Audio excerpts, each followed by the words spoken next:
24 projets de loi du gouvernement sont déjà déposés sur la table des députés pour études, examen en commission et vote en séance plénière. C'est l'une des annonces phares à retenir lors de l'ouverture de la première session ordinaire de l'année 2023 ce mardi 7 mars à Lomé, en présence d'éminentes personnalités administratives et politiques. Et pour arriver à des lois dans l'intérêt de la nation togolaise, Yawa Tchegan Djibodi, la présidente de l'Assemblée nationale, s'est comptée sur la détermination et la contribution de ses collègues parlementaires. L'histoire de la 6e législature s'écrit progressivement, sans répit, mais sûrement.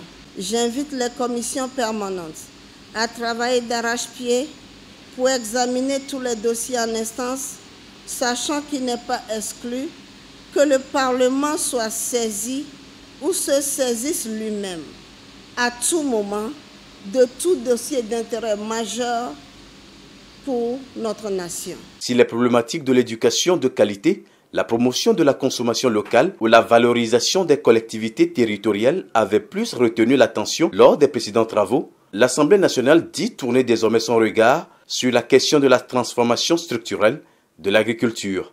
Dans la dynamique de booster davantage la production agricole, le président de la République, son Excellence M. Faure Zimna Gnassingbé, a lancé un nouveau mécanisme de dialogue direct et étroit avec les principaux acteurs agricoles.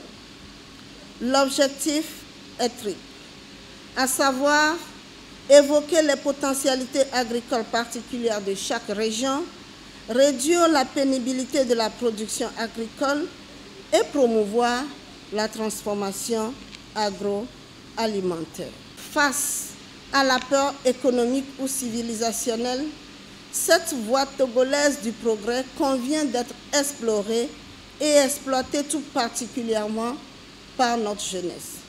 Cela aussi passe par l'implication directe d'une meilleure école, d'une meilleure université et d'une meilleure recherche. La présidente de l'Assemblée nationale pourra compter sur la disponibilité des groupes parlementaires minoritaires, notamment celle du groupe NET PDP. Comme à chaque session, ça sera des contributions au niveau des commissions où nos partis vont intervenir pour améliorer les projets de loi que le gouvernement aura déposés sur notre table. Vous avez vu, c'est 24 et nous on a l'habitude.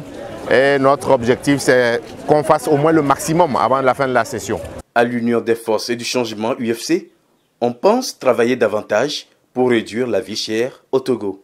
Notre mission pour cette année, elle est unique. C'est de tout faire pour réduire la vie chère. Donc vraiment, il faut tout faire pour améliorer le pouvoir d'achat des ménages, améliorer le panier de la ménagère. C'est notre unique priorité pour cette année. La présence effective à cette cérémonie solennelle d'élèves et d'étudiants de plusieurs universités publiques et privées de la capitale togolaise aura été l'innovation à signaler. La jeunesse, c'est l'avenir de demain. C'est eux qui seront à notre place demain. Donc, nous voulons leur montrer ce que c'est que l'Assemblée nationale. Parce qu'on entend toujours parler de l'Assemblée nationale, des députés, mais la jeunesse pense que cette Assemblée nationale est un peu loin d'elle. Donc, nous avons voulu qu'elle vienne dans nos antres aujourd'hui pour que cette jeunesse-là constate ce que nous faisons et voit la vie que nous menons à travers cette Assemblée nationale-là. Dans un échange franc avec les parlementaires, ils ont touché du doigt le fonctionnement du temple de la démocratie togolaise. L'expérience est louable, à vous les étudiants qui ne se privent pas de rêves. Nous avons écouté la présidente de l'Assemblée nationale. Elle nous a expliqué comment les choses se déroulent ici. En quelques mots, c'était formidable. C'était une expérience qu'on a partagée aujourd'hui. Et si je pouvais avoir la possibilité un jour de travailler ici, ça serait vraiment un honneur pour moi. Le fait d'arriver aujourd'hui dans ce palais nous a permis de toucher du doigt les réalités de ce qui se fait, du travail qui se fait ici au niveau de l'Assemblée nationale. Parmi les réformes institutionnelles et constitutionnelles opérées par cette 6e législature, la limitation du nombre de mandats présidentiels à 2 sonne comme une grande avancée démocratique, saluée d'ailleurs au plan national et international.